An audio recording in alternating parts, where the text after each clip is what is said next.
Hallelujah! Magandang araw po sa inyong lahat. Isa na naman pong napakagandang pagkakataon ang binigay po ng ating Panginoong Diyos upang siya po ay purihin at sambahin sa ating pong mga buhay. Alam niyo po, kahit hindi man tayo magkakasama dito po sa loob po ng iglesia, pero sa ating pong mga puso at isipan, sa ating pong pananampalataya, tayo pong lahat ay pinag-iisa upang papurihan, sambahin at parangalan ang ating pong Panginoong Diyos. Kumusta na po kayong lahat? Alam niyo po, miss na po namin kayo. Pero wala po tayong magagawa dahil sadya po nga ang panahon ay hindi po natin hawak. Pero salamat po dahil alam po natin na sa anumang pagkakataon, ang pag-ibig, ang pagmamahal ng Diyos at ang kanyang mga salita ay patuloy na pinapakayag sa atin. Alam niyo po, ang Diyos at ang kanyang mga salita ay buhay po natin. Hindi po ito bahagi ni parte ng buhay lamang natin, kundi dapat yung ilagay sa inyong puso at sa inyong kaisipan na ang Diyos at ang kanyang mga salita ay buhay natin. Kaya naman po, napakahalaga na sa bawat araw, sa bawat pagkakataon ng ating buhay, dapat lagi po tayong nakaugnay sa Diyos at nakaugnay ang ating buhay sa kanyang mga salita. Dahil diyan, anuman ang mga pinagdadaanan natin sa buhay, mga pagsubok, mga problema at krisis, alam po natin na tayo po ay magtatagumpay at mananatili po tayong nakatayo dahil kasama po natin ang Diyos na makapangyarihan. At salamat po sa pagkakataong ito na ako po ay makapagbabahagi sa inyo ng salita po ng ating Panginoon.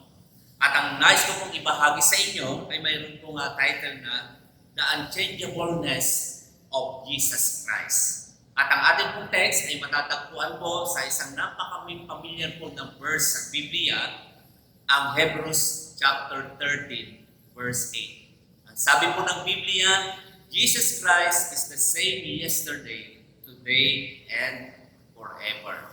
Purihin po ang Panginoon. Tayo po ay manalangin, Panginoon. Kami po ay nagpapasalamat at nagpupuri sa isang napakagandang pagkakataong muli na ibinigay mo sa amin upang ikaw ay aming sambahin, purihin, at itanghal sa aming mga buhay. Salamat po dahil alam po namin ang iyong mga salita na aming tutunghayan. Sa pagkakataon pong ito ay sadya pong magbibigay po ng kalakasan, magbibigay po ng inspirasyon at magbibigay po ng encouragement para lalo po kaming magpatuloy sa paglilingkod sa Diyos at patuloy po na ihayag ang aming pong pasasalamat sa iyo. Nihiling po namin, Banal na Espiritu, na ikaw po ang kumilos sa bawat isa. Magkakahiwalay man kami ng lugar, pero ang iyong kapangyarihan ay sadya pong babalot sa buhay at isip at puso ng bawat isa po sa amin. Pinagkakatiwala po namin, Panginoon, sa iyo ang iyong mga salita. Salamat po in Jesus' name. Amen. Amen. Hallelujah. Alam niyo po, kung papasinin po ninyo ang ating pong kapaligiran, yung ating pong mga bagay na nakikita, nahahawakan, maging ang ating pong personal na buhay, mapapansin po natin na ito po ay nagbabago. Kagaya po ng weather, di po ba? Ito po ay nagbabago. Ang mga countries, nagbabago. Ang ating pong mga anak, sila din po ay nagbabago. Ang mga towns, nagbabago. Ang mga prices, nagbabago. Kahit po ang mga iglesia o mga churches ay nagbabago. At higit sa lahat, we change. Alam niyo po, hindi po natin maitatago ang katotohanan niyan sapagkat yan po ang realidad ng buhay at sa mundong ito na atin pong pinalalagyan. Na ang lahat po ng bagay, maging ang tao po ay nagbabago. Pero isang katotohanan lang po ang sinasabi po ng Biblia na hindi po nagbabago. Wala pong iba kundi ang ating Panginoong Jesucristo. Dahil ang sabi po ng Biblia, Jesus Christ is the same yesterday, today, and forever. At sa text po na ito na akin pong binasa, ay sadya po nga talagang napapanahon po na dapat po natin maunawaan at maintindihan sapagkat ito po ang magbibigay po ng pag-asa, ng lakas, ng inspirasyon at encouragement sa buhay natin, lalong-lalo na po na tayong lahat ay nakakaranas po ng krisis sa buhay. At alam niyo po, dito po sa text na ito, bibigyan ko po kayo ng tatlong napakahalagang katotohanan na dapat po natin ilagay sa ating puso, sa ating isip, at ipamuhay po natin dahil ito po ang magiging kalakasan po natin sa bawat araw. Ang sabi po ng Biblia, the The Lord Jesus Christ is unchangeable, unang-una, in His person. Pangalawa, in His words. At ang pangatlo po, in His works. Ito pong tatlong ito ang ating pong pag-aaralan sa araw pong ito. Kaya naman ihanda po natin ang ating puso, ang ating isip at ang ating pong buhay upang malaya po natin matanggap ang mga katotohanan ito. Ang sabi po ng Biblia, the Lord Jesus Christ is unchangeable, unang-una, in His person. Ang sabi po ng salita ng Panginoon, His person is divine and eternal. Talaga pong hindi po nagbabago yung kanya pong kabanalan kahit yung kanyang eternity. Dahil ang sabi po ng Biblia, His person is immutable. Pag sinabi po natin immutable, hindi po nagbabago.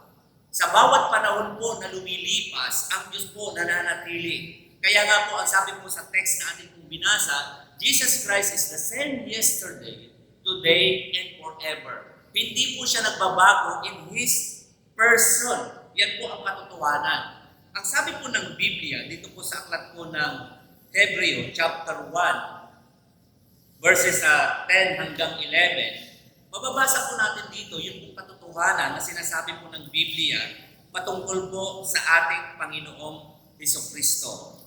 Sa Hebrews chapter 1, verses 10 to 12, ito po ang sabi po ng Biblia.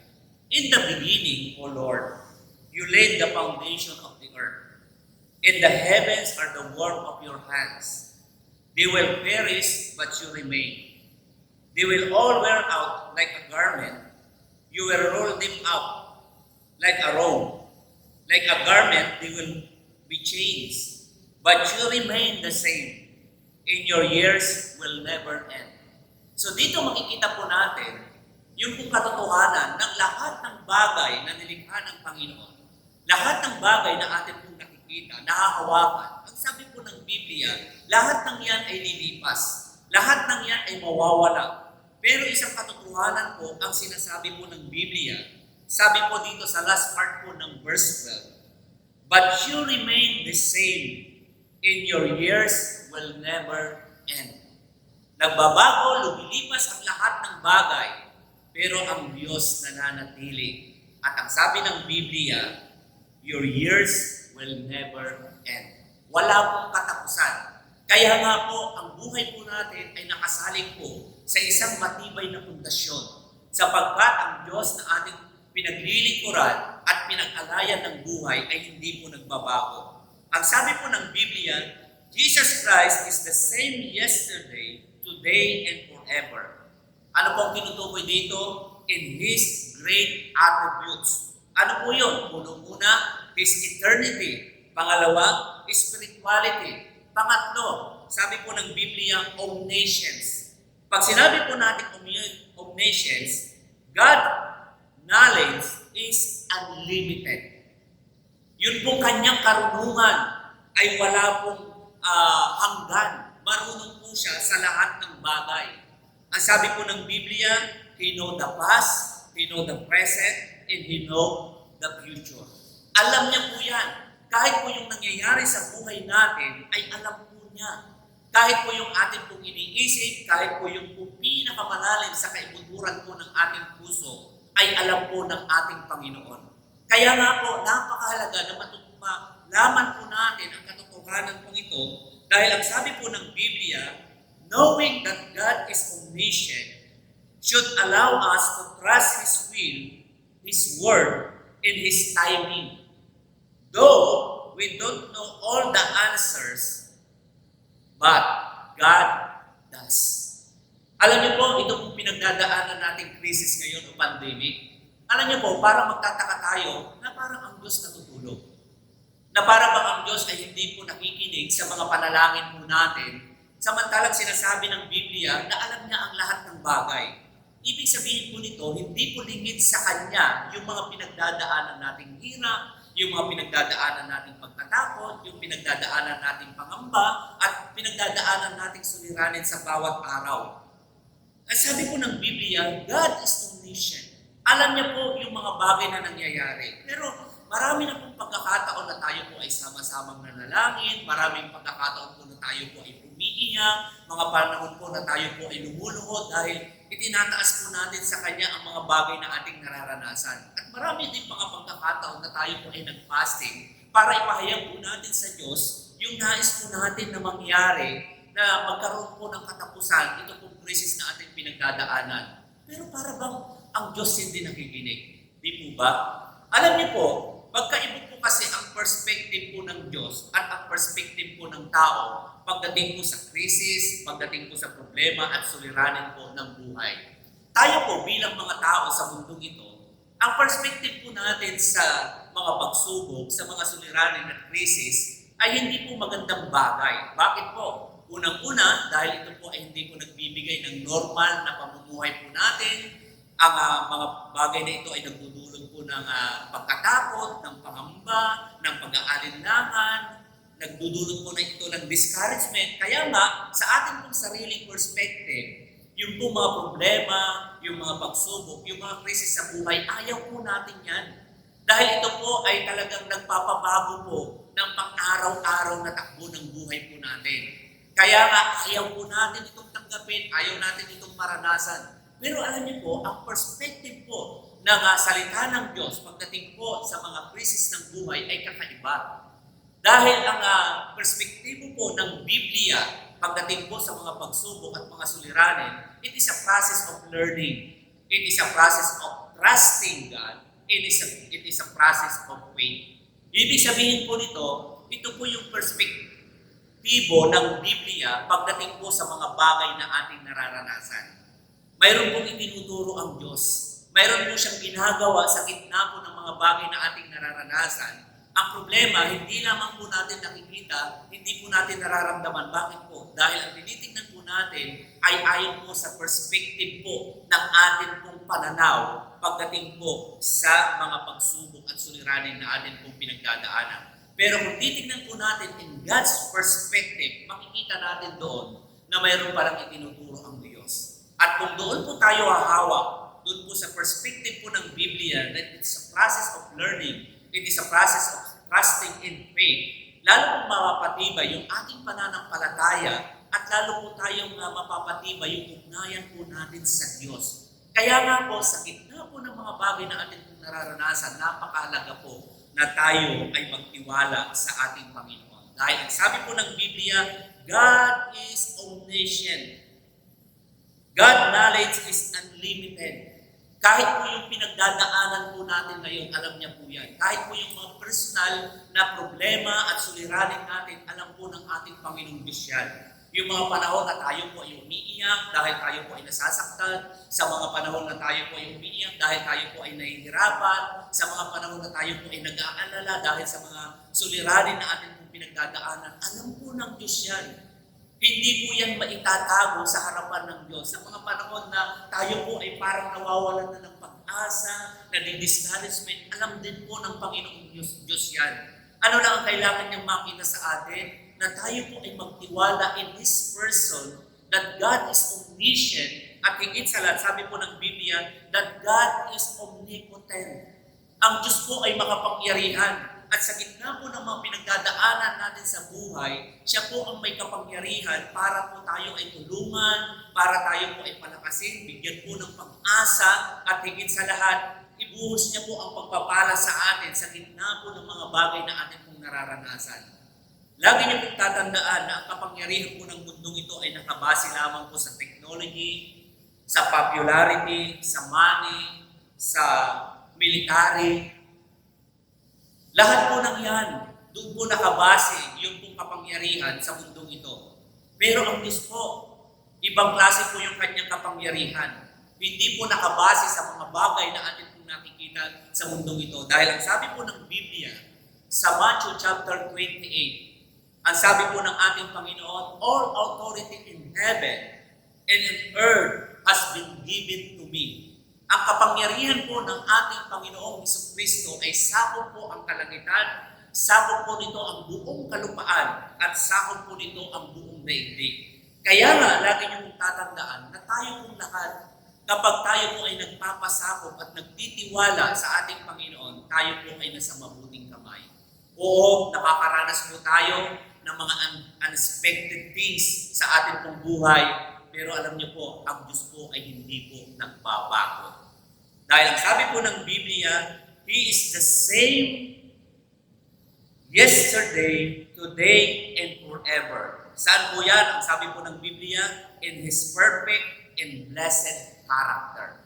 Hindi po nagbabago yan. Hindi po pwedeng pagising natin sa kinabukasan, ang pag-ibig ng Diyos ay lalo pang umaangat. O kaya naman yung kapangyarihan ng Diyos ay lalong nadadagdagan. O kaya naman pagkaraan po ng isang buwan, yung kanyang kabanalan ay nadadagdagan. At yung kanyang kabutihan ay lalong tumataas. Hindi po. Sa bawat araw po, ang sabi po ng Biblia, He is the same in His perfect and blessed character. Kung ang Diyos po ay mapagmahal, hindi po nagbabago yan. Kung ang Diyos po ay tapat, hindi po siya nagbabago. Dahil ang sabi po ng Biblia, He is the same in His righteousness and faithfulness. Alam niyo po, ang ganda po ng ating pong kinanta kanina, na ang katapatan po ng Diyos ay hindi po nagbabago mula noon, ngayon at sa darating ng mga bukas. Bakit? Kasi yan po ang karakter po ng Diyos. Gusto niyang patunayan sa bawat isa sa atin na sa bawat araw, maranasan natin yung kanyang katapatan. Kumisan tayo po hindi naging tapat sa Kanya. Maraming pagkakataon na tayo po ay nag-alinlangan sa Kanya. Maraming pagkakataon na tayo po ay nagtanong sa Kanya. Maraming mga pagkakataon na inalis po natin ang ating sarili sa Kanya. Pero alam niyo po, ano man yung mga bagay na ginawa natin sa harapan ng Diyos, pero yung Kanyang katapatan ay nananatili pa rin sa buhay ng bawat isa sa atin. Sabi po dito, in His righteousness and faithfulness, tapat po ang ating Panginoon. Ang sabi po ng Biblia, He is the same in His love and mercy. Yun pong Kanyang pagmamahal ay patuloy niya pong ibinibigay sa atin. Hindi po nagbabago. Sabi po ng Biblia, yung Kanya pong awa, hindi po nagbabago. Sa mga panahon po na tayo po ay meron po mga problema, nandiyan po ang Diyos, yung Kanyang pag-ibig at tuloy niya pong ipinapadama sa atin. Tayo po ay Kanyang iyayakap para tayo po ay comfort sa mga panahon na tayo po ay nalulungkot at tayo po ay bigyan ng pag-asa sa mga panahon po na nawawala na ito sa buhay natin. At ang sabi po ng Biblia, He is the same in His forbearance and tenderness. Hindi po nagbabago yan. Alam niyo po, ang Diyos po, hindi po killjoy. Na para bang pagkamasaya tayo, sasabihin ng Diyos, masama ka kailangan gawin kitang malungkot. Hindi po ganun ang Diyos. Sa mga panahon na nakakaranas tayo ng pagpapala, yung abundant blessing, at sasabihin ng Diyos, mayaman ka ngayon gagawin kitang mahirap. Hindi po ganun ang Panginoon. Kundi lahat po ng mga bagay na magpapasaya sa atin, yun po mga bagay na bibigay po ng kaluwalhatian ng Kanyang pangalan, ay masaya niya pong ibinibigay at ipinagkakaloob sa atin para mapatunayan po natin na ang Diyos ay hindi po nagbabago. Hindi nagbabago sa Kanyang pag-ibig, sa Kanyang mercy, sa Kanyang tenderness. Lagi niyo pong tatandaan na ang pag-ibig ng Diyos wala pong pinipili. Hindi po sinasabi ng Biblia, iniibig kita dahil ikaw ay mabait. Iniibig kita dahil ikaw ay maganda ang iyong mukha. O kaya iniibig kita dahil ikaw ay matulungin. Hindi po ganun ang Lord. Kundi ang Kanyang pag-ibig ay binuhos niya po sa bawat isa sa atin para makita po natin na ang pag-ibig ng Diyos ay wagas at walang pinigilingan. Lagi niyo pong tatandaan, ang sabi po ng Biblia, that God is unchangeable God. Unang-una in His person. Sabi po ng Biblia, we are ever-changing in many aspects of our lives. Ano po yun? Unang-una, our outward appearances. Nagbabago po ito. Mula po sa kalooban ng ating pong katawan hanggang panlabas, marami pong pagbabago na nangyayari po dito. The particles of which our bodies are composed. Kaya nga, titignan po ninyo, sa bawat araw, marami pong pagbabago na nangyayari sa bawat parte ng ating pong katawan. Yung mata po natin, unti-unting lumalabo, yung tenga po natin, unti-unting humihina yung pandinig, di po ba yung mga ngipin natin nauubos, yung mga buhok, pumuputi, yung ating pong balat na dati po ay talagang makinis, pero pagdating po ng maraming pagkakataon at panahon, unti-unti na pong pumupulubot. Ibig sabihin po nito, nagbabago po, pati ang isip natin, pati ang nilalaman ng ating pong puso, nagbabago po lahat yan. The opinions which we entertain, nagbabago din po yan. The experience which we pass through, nagbabago din po yan. At ang sabi po dito, the characters which we are forming, nagbabago po yan. Pero ang sabi po ng Biblia, but Jesus Christ, sublimely unchangeable, eternity, and infinitely perfect. Hindi po nagbabago ang ating Panginoon. Kaya nga, dahil hindi po nagbabago ang Panginoon, tayo po bilang kanyang mga anak, tayo po bilang mga tao na nagpasakop po sa kanyang kapangyarihan, dapat po ang ating pagkaunawa sa ating Panginoon ay unti-unting lumalawak. Unti-unti po nagkakaroon po ng malinaw na pagkaunawa kung sino ang Diyos. At dahil diyan, lalo po tayong mapapatibay yung ating pong relasyon at ugnayan sa Kanya. Ito po yung unang katotohanan na gusto ko pong ibahagi sa inyo. Ang sabi po ng Biblia, the Lord Jesus Christ is unchangeable. Unang-una, in His person. Pangalawa, in His words. Alam po ninyo, ang sabi po dito, ang Kanya pong mga salita is composed of teachings, commands, and promises. Kaya nga po, His words are true, vital, suited to the conditions and needs of human nature in life. Ang salita po ng Panginoon ay totoo. Ibig sabihin po nito, mahalaga at angkop po sa lahat ng panahon, anuman ang kondisyon ng buhay natin. Lalong-lalo na po ngayon, sa panahon po na tayo po ay nakakaranas po ng krisis sa buhay. Kaya nga po, napakahalaga na mapuntahan po natin yung pong mga utos at yung mga promises ng Lord para tayo po ay magpatuloy na sumusunod sa Kanya at yung ating pong buhay ay patuloy pong nakaangkop sa ating Panginoong Diyos. Ang sabi po ng Biblia sa Matthew chapter 24 verse 35, heaven and earth will pass away, but my words will never pass away. Tingnan po ninyo heaven and earth, ang kalangitan at ang mundong inalalagyan po natin will pass away. Mawawala ang lahat ng ito. Pero ang isang katotohanan, sabi po ng Biblia, but my words, ang salita po ng Panginoong Diyos, ang hawak po natin ngayon, will never pass away. Ibig sabihin po niyan, mananatili ang kanyang mga salita. Hindi po magbabago yung kanyang mga utos. Hindi po magbabago yung kanyang mga promises. Mananatili po yan. At isa nga po sa kanyang mga utos na napaka-specific na kailangan po nating isagawa sa ating pong buhay, ayun po sinasabi ko sa aklat po ng Matthew chapter 22, verses 35 to 40. Alam ko po na very familiar po tayo dahil ito po yung tinatawag po nating the greatest commandment. Ano po yun? Sabi po ng Biblia, love the Lord your God with all your heart, with all your mind, and with all your soul. Love the Lord your God. Kung mayroon mang inuutos ang Diyos na kailangan natin isagawa at isakatuparan sa ating pong buhay, ayun pong mahalin natin ang Diyos ng buong buhay po natin.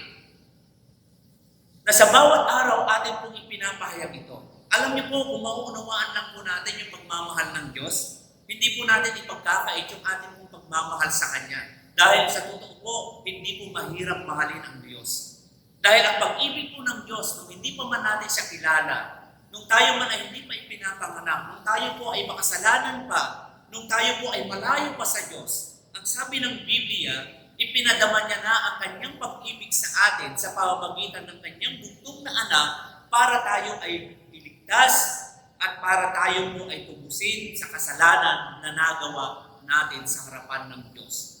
Ibig sabihin nun, hindi pa man natin inibig ang Diyos, pero ang Diyos umibig na po sa atin. At yung kanya pong pag-ibig ay meron pong kalakip na sakripisyo, may kalakip po na talagang hindi po mapapantayan. Kaya nga pag naunawaan mo po yan, masasabi mo sa iyong sarili, Lord, salamat po dahil karapat dapat kang pagkalayan ng pag-ibig.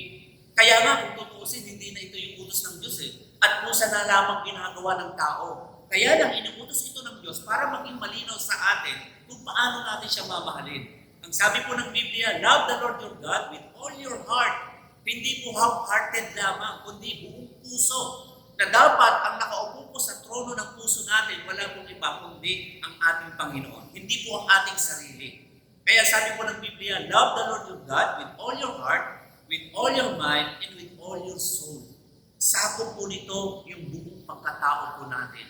Na sa bawat araw, nag-i-express po tayo ng pagmamahal sa Diyos, ng ating pasasalamat, ng ating pagpupuri, at ng ating pagsamba.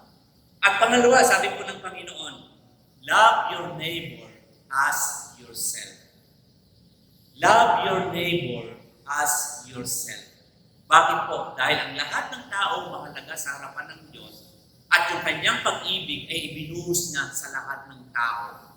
Sabi ko po sa inyo kanina, wala pong pinili yung pong pag-ibig ng Diyos, kundi sa bawat isa po kanya pong inialay.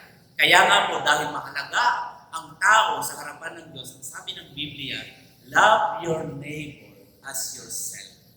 Dapat ipahayag mo at ipakita mo yung pagmamahal mo sa iba gaya ng pagmamahal mo sa iyong sarili. Alam niyo po, hindi po mahirap magmahal sa iba kapag maunawaan po natin kung paano tayo minahal ng Diyos. Kapag naintindihan po natin kung paano po ipinakita ng Diyos yung pagmamahal niya sa atin. Dahil diyan, ito po ay may isa sa katuparan natin yung kumad na ito sa pamamagitan ng pagmamahal sa Diyos at sa ating kapwa dahil atin pong naunawaan ang kanyang mga salita. Kaya nga sabi po ng Biblia, ito po yung kumad ng ating Panginoon sa kanyang mga salita. Pero kung mayroong commands, mayroon din pong mga promises. At isa po sa napakagandang promises po ng ating Panginoon ay matatagpuan po natin sa aklat po ng Deuteronomy chapter 31, verse 6. Ang sabi po ng Biblia, Deuteronomy chapter 31, verse 6, be strong and courageous, do not be afraid or terrified because of them, for the Lord your God goes with you, He will never leave you nor forsake you. Ito po sabi po ng Biblia. Pagdating po sa verse 8 ng same chapter ng Deuteronomy, ito po sabi po ng Biblia, the Lord Himself goes before you and will be with you. He will never leave you nor forsake you. Do not be afraid or do not be discouraged. Alam po natin na sa buhay po ni Joshua at sa ni Moises, sa pagdaan po ng mga araw pang darating ng kanilang buhay, mas mabibigat po yung mga suliranin, yung mga pagsubok na kanilang pagdadaanan, yung labanan na kanilang kakaharapin.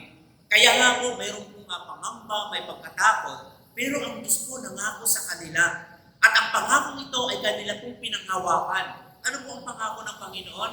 Ang sabi po ng Biblia, be strong and courageous. Do not be afraid. Huwag kayong matakot or terrified because of them. Sino po yun? Yung kanila pong mga kalaban na hindi po mabilang sa dami. Sabi po ng Biblia, for the Lord your God goes with you. Sasama sa inyo ang Diyos. At ang sabi niya dito, He will never leave you nor forsake you. Ito po yung napakagandang pangako po ng ating Panginoon. Ito po yung hindi po namamatay na pangako po ng Diyos doon. Ngayon at sa darating na mga panahon. Ito po ay sinabi po sa Old Testament, sa Deuteronomy chapter 31, verses 6 at saka 8. Pero ito po ay inulit sa aklat po ng Hebrews chapter 4, last part. Sabi po ng Biblia, because God has said, never will I leave you, never will I forsake you. Tingnan po ninyo ha, sabi ng Panginoon, hindi ko kayo iiwan at hindi ko kayo pababayaan. Alam niyo po, ito po yung napakagandang pangako po ng Diyos na dapat po nating panghawakan. Ilagay po natin sa ating puso, sa ating isip at ipabuhay po natin. Alam niyo po, sa mga panahon na kayo po ay nag-iisa at maraming problema, na para bang iniwan na kayo ng mahal niyo sa buhay, iniwan na kayo ng mga kaibigan ninyo, iniwan na kayo ng mga taong nakapaligid sa inyo. Pero alam niyo po, kung titingnan lamang natin ang Biblia, ang Diyos po kailanman ay hindi niya po tayo iniwan at hindi niya tayo binabayaan. Bakit po? Kasi po ito yung kanyang pangako. Doon po sa mga panahon na kayo ay nawawalan na ng pag-asa, na para bang walang nagmamahal sa inyo, sa mga panahon na kayo ay umiiyak dahil hirap na kayo, sa mga panahon na para bang pinagbagsakan na kayo ng langit at ng lupa, na para bang wala na kayong kasama sa mundong ito, lagi niyong tatandaan, ang Diyos po nandiyan sa tabi ninyo. Ang kailangan niyo lang po, i-recognize at tanggapin niyo po yung katotohanan ng kanyang mga pangako na sabi po ng Biblia, He will never leave you nor forsake you. Nandyan po ang Panginoon. Sa anumang yugto ng buhay natin sa mundong ito, sa mga panahon na tayo ay masaya, sa mga panahon na tayo po ay nakakaranas po ng kapighatian sa buhay, sa mga panahon na tayo po ay walang-wala, sa mga panahon na tayo po ay sagana, anuman pong yugto ng buhay natin sa mundong ito, lagi pong nandyan ang Diyos. Ano lang ang kailangan natin gawin? That we must recognize that His promise are true. Kasi po, maraming mga tao hindi naman naniniwala sa kanyang mga pangako. Bakit? Kasi nga, yung kanilang ugnayan sa Diyos ay hindi matibay. Kahit na ang Diyos nangako, sabi niya sa kanyang mga salita, I will supply all your needs according to His riches in Christ Jesus. Tignan nyo ang sabi po ng Biblia, isusupply daw po niya yung ating mga needs. Lagi nyo tatandaan, ang sabi po ng Biblia, needs, hindi po greed. Kasi ang tao po, nagiging greed. Kaya ang sabi ng Biblia, and I will supply all your needs according to His riches. Pwede pong tumigil doon Pero sabi po ng Biblia, according to His riches in Christ Jesus. Kaya nga po, kahit na yung pangako ng Diyos ay matibay at totoo, pero kung hindi naman tayo naniniwala at wala tayong ugnayan sa Diyos, hindi po natin matatanggap yan. Kaya nga sabi ng Biblia, in Christ Jesus, matibay ba yung ugnayan mo sa Diyos? Matibay ba yung relasyon mo sa Diyos? Nakakonekta ka ba sa Diyos? Then the promise is yours. Yun po ang sabi po ng Biblia. Kaya nga kailangan natin pagtiwalaan yung kanyang mga salita. Dahil ang sabi po ng Biblia sa Hebrews chapter 4, verse 12, for the word of God is living and active, sharper than any double-edged sword. It penetrates even to the dividing soul and spirit, joints and marrow. It judges the thoughts and attitudes of the heart. Tignan po ninyo ang sabi po ng Biblia, for the word of God is living and active. Yung pong word na active sa iba pong translation is energetic. Ibig sabihin po niyan, talagang gumagawa at kumikilos. Buhay ang kanyang mga salita.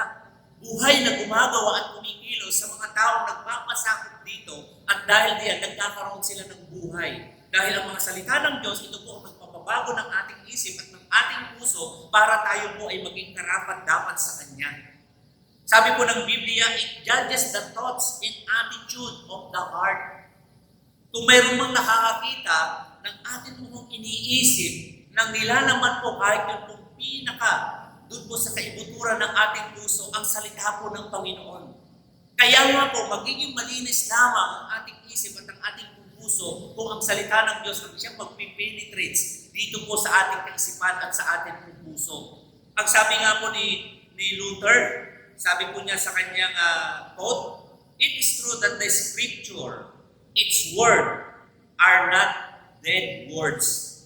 They are living creatures and have hands and feet. Sabi po ni Luther yan, na ang salita ng Diyos, yung kanyang mga sinabi sa kanyang mga salita, sabi niya dito ay hindi mga patay na salita, kundi they are living creatures, have hands and Mayroon silang mga kamay at mga paa. At dahil diyan, ito po ay ginagamit ng Diyos para tayo ay hubugin, para tayo ay turuan, at lalo pong mapalalim ang ating pong pagkaunawa sa Kanya at pagkaroon po tayo ng pag-asa sa buhay na ito at sa buhay na hinaharap. Lagi niyo pong tatandaan na ang salita po ng Diyos kailanman po ay hindi nagbabago. Hindi po nagbabago, mapanghahawakan po natin sapagkat ito po ay buhay. Kaya nga po, napakahalaga po na sa bawat araw, atin pong basahin, pag-aralan, alamin, tuklasin. Dahil dito po sa kanyang mga salita, marami pong kayamanang nakatago dito na sadya nga po nais ibigay ng Diyos sa atin. Kaya lang hindi po natin nakukuha at nalalaman yun pong magandang bagay na gustong ibigay sa atin ng Diyos. Kasi nga, hindi naman tayo pupunta sa kanyang mga salita. Alam niyo po, sabi po ng salita ng Panginoon, the more deeper we are in the Word of God, the more divine power we receive. Kung tayo po, lalo pong pumupunta ng mas malalim sa kanyang mga salita, then, sabi po ng Biblia, the more divine power we have. Tignan po ninyo kaya nga po yung divine power na yan ang nagbibigay sa atin ng lakas para mapagtagumpayan natin anuman ang hamon ng buhay na dumadaan sa atin.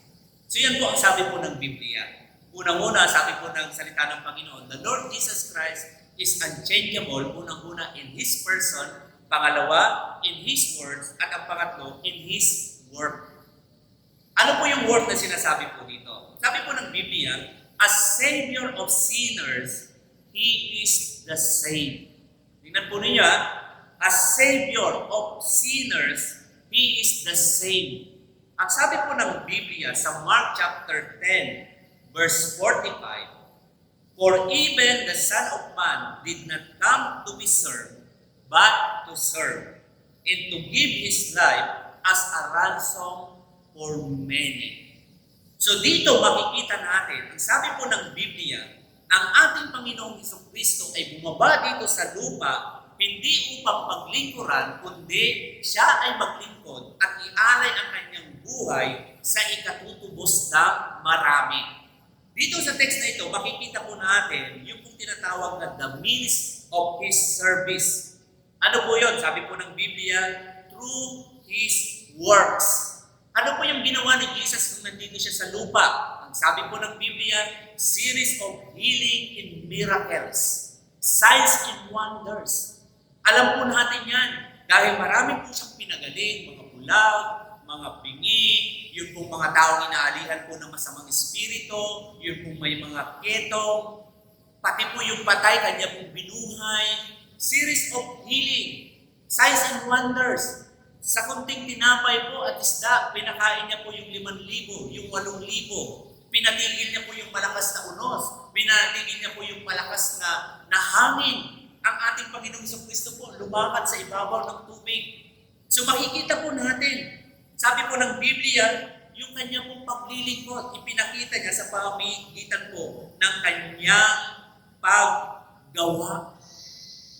Lahat po ng mga taong lumalapit sa kanya, lahat po ng mga taong nangangailangan na kanya pong nakita, talaga pong ini-extend niya po yung kanyang kamay, yung kanya pong pagmamahal, yung kanya pong mercy, yung kanya pong kahabagan, yung kanya pong compassion. Talaga pong ibinibigay niya po sa tao. At yung pong mga karakter na yon ay sadya pong nananatili sa ating Panginoon at hanggang ngayon dahil nakita po natin sa pamamagitan ng kanyang mga gawa. Sabi po dito, through His works, through His words. Ano po yung palaging sinisigaw ng Panginoon? That the kingdom of God is near. Repent and be baptized. Sabi po ng Panginoon, palagi niya pong ipinapahayag yan. Palagi niya pong itinuturo. Na sa kanya pong paglilingkod, kanya pong ipinakita. Sabi po ng Biblia, through His works, through His words, through His witness ng kanya pong buhay. Pinakita niya na siya po ay banal, ipinakita niya po na siya ay matuwid, ipinakita niya po na siya po ay makapangyarihan. The means of His service. Pangalawa, the manner of His service, sabi po ng Biblia, with humility. Dahil yung mga demonyo, alam po na siya ay Diyos, dahil kanilang ipinapahayag, you are the Son of the living God. Pero ano sinasabi po ng Biblia? Ayaw niya na pong pagsalitain yung mga masamang espiritu, kaya pinapalayas niya na doon sa katawan ng mga tao. At doon sa mga tao, kanyang pinapagaling sa mga may sakit. Ano man yung kanilang karamdaman, sabi ng Panginoon, huwag niyo nang ipagsabi kung sino ang nagpagaling sa inyo. Dahil ang sabi po ng Biblia, the manner of his service with humility, keep his identity secret. Pangalawa, with intensity, in spite of the strong opposition. Di po ba, makikita natin mga religious leaders. Kahit po yung mga nasa government, talagang pinipigilan po siya. Gusto siyang ipabagsak. Pero tingnan po ninyo, yung kanyang intensity ng kanyang pong paglilingkod. Talagang ipinakita niya.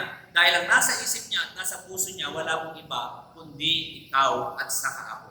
Dahil gusto niya na iparana sa iyo at sa akin yung kanyang kapangyarihan, hindi lang ng pagpapagaling, kundi ng pagliligtas ng ating Panginoon. At ang sabi po ng Biblia, with mercy, extended His mercy in forgiveness. Tingnan po ninyo kahit po sa mga matitigas ang ulo, kanya pong inipunat ang kanyang kamay para ipadama yung awa, yung kahabagan at magpapatawad. Sabi po ng Biblia, ang ating Panginoong Kristo, pumunta po dito sa mundong ito, sabi po, did not come to be served, but to serve. Dito po, ipinakita niya po yung pong talagang tunay na paglilingkod. At higit sa lahat, ang sabi po ng Biblia, and to give His life as a ransom for many. Yun po ang pinaka-dahilan. Kaya po siya pumunta dito. Para sabi po ng Biblia, sa atin pong pinag-aaralan, as Savior of sinners, He is the same. Noon siya po ay nagliligtas, ngayon patuloy siyang nagliligtas, at sa mga darating pang araw, siya po ay patuloy na magliligtas. Iniligtas niya na tayo, patuloy niya pang ililigtas yung mga mahal natin sa buhay na hindi pa siya nakakilala sa Kanya, at mga taong iwalay pa sa Kanya, patuloy niya pa rin inu-offer yung kaligtasan na yan. Because He is a Savior of sinner. Siya po ay tagapagligtas. At ang sabi po ng Biblia, hindi po yan nagbabago. Nananatili po yan. Kaya nga, mayroon pa pong pag-asa yung mga tao na hiwalay sa Kanya. At yung pag-asa na yon ay inilagay po sa ating mga kamay ng Diyos. At tayo po, kailangan nating ipasa at ipahayag naman sa iba. Yan po ang tungkulin po natin. Yan po ang nais ng Diyos sa bawat isa sa atin. Na yung Kanyang ginawa ay patuloy na magpatuloy sa pamamagitan naman po ng bawat isa sa atin na nakatanggap po ng kaligtasan ito. Sabi po ng Biblia, sa atin pong pinag-aaralan, the Lord Jesus Christ is unchangeable in His work. As Savior of sinners, He is the same. Pangalawa, as the helper of His people, He is the same. Sabi po dito, as the helper of His people, He is the same. Ang sabi po ng Biblia sa Hebrews chapter 7, verse 25, therefore, He is able to save completely those who come to God through Him. Tingnan po ninyo therefore, He is able to save completely those who come to God through Him. Sino daw po? Sa pamamagitan ni Kristo. Pero ang sabi po dito po sa second part ng verse 25, because He is always live to intercede for them. Tignan po ninyo. Because He is always live to intercede for them. Ibig sabihin po nun, siya po ay patuloy na namamagitan sa bawat isa sa atin at sa Diyos. Kaya nga, lagi niyo pong tatandaan, He is in the presence of God as our representative, our advocate, and our friend. Sino po yun? Si Jesus. Siya ay patuloy na gumagawa sa atin para tayo po ay tulungan sa pang-araw-araw nating ginagawa. Tayo po ay samahan sa gitna po ng mga pagsubok na ating pinagdadaanan para tayo po ay bigyan ng tagumpay sa mga krisis at sa mga labanan na atin pong inaharap. Palagi po siya nandyan. Nag-i-extend po siya ng tulong sa bawat isa sa atin. Hindi po yan nagbabago. Kaya nga po, maunawaan natin ang mga katotohanan ito kung tayo po deeply ay pumupunta sa kanyang mga salita at nagkakaroon tayo ng malawak na pagkaunawa patungkol po sa Diyos. At ang kanyang mga salita ang siya pong ginagamit para maunawaan po natin ang lahat ng ito. Kaya nga po, lagi niyo pong tatandaan na ang mundong kinalalagyan po natin, ang sabi po ng Biblia, lilipas po yan at mawawala. Ngayon po, mapapansin na natin yung realidad na lahat po ng bagay ay nagbabago. Lahat po ng mga nakikita natin ay unti-unti na pong nagbabago at nawawala. Pero isang katotohanan lamang po ang sinasabi po ng salita ng Panginoon. That Jesus Christ is the same yesterday, today, and forever. Hindi po nagbabago ang Panginoon. Unang-una in His person, pangalawa in His words, at ang pangatlo in His word. Patuloy po yan na gumagawa sa bawat araw ng ating buhay dahil siya po ang Diyos na hindi po nagbabago. Ang sabi po ng Biblia, He is the same yesterday. Kung babalikan po natin yung mga nakaraan, nakita natin kung paano niya po ipinahayag yung kanyang kapangyarihan, kung paano niya po ipinakita yung kanyang pagmamahal sa pamamagitan ng kanyang sakripisyo, sa pamamagitan po ng maraming hirap, at sa pamamagitan po ng pagkapako niya sa krus para ikaw at ako ay iligtas. Yesterday, yan po ay mga bahagi po ng buhay ng ating Panginoong Jesucristo na sadya po nagbigay po ng malaking pag-asa, nagbigay po ng isang napakaliwanag para makita po natin na yung katotohanan na siya po ay Diyos. Sabi po ng Biblia, He is the same yesterday, today. Yung mga nangyari in the past ay source of inspiration natin ngayon. Dahil po sa kaligtasan na natanggap po natin, natatamasa po natin yung kagalakan at yung assurance. Hindi lang sa buhay na ito, kundi sa buhay na inaharap. Na ang Diyos gumawa na noon, patuloy pa rin siyang gumagawa ngayon. To sustain us, para maranasan po natin yung blessing, maranasan po natin yung kanyang pag-iingat, at maranasan po natin yung kanyang pagmamahal. Jesus Christ is the same yesterday, today, and forever. Ibig sabihin po niyan, forever, dahil ang Diyos po naghanda ng isang lugar na kung saan panananahanan natin magpakailanman. Ano po yun? Sabi po ng Biblia, ang langit na ibinigay ng Panginoon para sa mga nagtitiwala sa Kanya. Lagi niyo pong tatandaan na ang buhay po natin sa mundo ito ay meron pong hangganan. Kaya naman po, napakahalaga na ikaw at ako ay magtiwala sa Kanya. Bigay natin ang ating buhay at panghawakan po natin na ang Diyos na ating pinagtitiwalaan ay hindi nagbabago kailanman. Purihin po ang Panginoon at sa araw po ito ako po ay mananalangin sa inyo. Ano man po yung mga bagay na pinagdadaanan ninyo. Maaaring tayo pong lahat nakakaranas po ng krisis, pero may mga personal po na mga problema tayo. May mga suliranin, maaaring away po ninyo bilang mag-asawa, magkapatid, o kaya naman pamilya, o kaya yung relasyon nyo sa ibang tao. O kaya naman nakakaranas ko ngayon ng talagang napakadaming problema, hindi lang yung COVID, kundi may sakit pa, tapos nawalan pa ng trabaho, nawalan pa ng mapagkakakitaan, tapos walang may supply sa mga kailangan sa bawat araw. Alam niyo po, magtiwala po kayo sa Diyos dahil ang Diyos po hindi po nagbabago. Nagalakan po ng Diyos na ibuhos niya yung pagpapala sa inyo para mapatunayan po ninyo na totoo po ang Diyos na pinagbigyan ninyo ng buhay. Hallelujah! Hallelujah! Pwede po bang itaas natin ang ating mga kamay sa Panginoon habang tayo po ay nananalangin at itulog po natin sa Kanya yung pong kahilingan ng ating pong mga puso at sabihin natin sa Kanya na ikaw po ay totoong Diyos.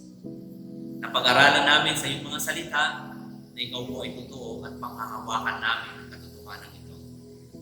Hallelujah! Hallelujah! Purihin ka, Panginoon, at sambahin ang iyong pangalan. Oh, thank you, Jesus. Hallelujah. Panginoon, kami po ay nagpapasalamat at nagpupuri sa napakagandang araw na ibinigay mo sa amin upang saliksikin at pag-aralan ng iyong mga salita. Tunay nga mo, Panginoon, na ikaw ang Diyos na hindi nagbabago.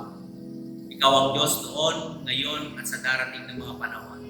Ang iyong pagmamahal, ang iyong katapatan, ang iyong pag-ibig, at ang iyong kaawaan at ang iyong biyaya ay nananatili magpawalang hanggan. Kaya naman, Panginoon, sa tuwing kami po ay babalik po sa katotohanan ito, kami po ay patuloy na nagkakaroon po ng pag-asa at lakas at nagkakaroon po ng inspirasyon para magpatuloy sa buhay na ito sa gitna po ng mga suliranin na aming pinagdadaanan. Dalangin ko po sa iyong mga anak na sa araw pong ito ay meron po silang kahilingan sa iyong harapan. Hindi ko man, Panginoon, alam ito, pero naniniwala po ako na ikaw po nakakabatid ng kanilang pangangailangan. Lord, we pray for healing touch, Panginoon, na nagmumula po sa iyo sa lahat po ng mga may sakit sa araw pong ito. Lord, we pray na gawad mo po sa kanila yung kumplitong kagalingan. Lord, dalangin ko rin na bigyan mo po ng katalinuhan ng iyong mga anak na nagnanais po na magkaroon po ng tamang desisyon at tamang pamamaraan po na dapat nilang gawin para sa kanilang trabaho, sa kanilang pamilya, sa kanilang karir. Alam po namin, Panginoon, na ikaw po ang Diyos na gagabay sa kanila. Lord, continue to bless yung mga anak mo na may pangangailangan financial, pangangailangan material, Panginoon, o emotional. Lord, alam po namin, Panginoon, na ikaw po ay mayaman at ikaw po ang Diyos na magkakaloob po nito. Kaya naman nagpapasalamat po kami dahil naniniwala kami na sa araw po ito ay tunay nga po na pinagpala mo ang bawat isa po sa amin na patuloy na nagtitiwala at nananangan sa iyong mga salita. Salamat po, Panginoon. Alam po namin na sa bawat araw na amin haharapin, nandiyan ka, kasama ka namin. Manghahawakan po namin ang katotohanan na hindi mo kami iiwan at hindi mo kami pababayaan. Salamat po, Panginoon. Salamat po. At sa araw pong ito, minsan pa tanggapin mo po ay mapuri ang aming pagsamba at parangal sa iyo lamang, Panginoon. In Jesus' name. Amen. Amen. Hallelujah. Magandang araw po sa inyong lahat at pagpalain po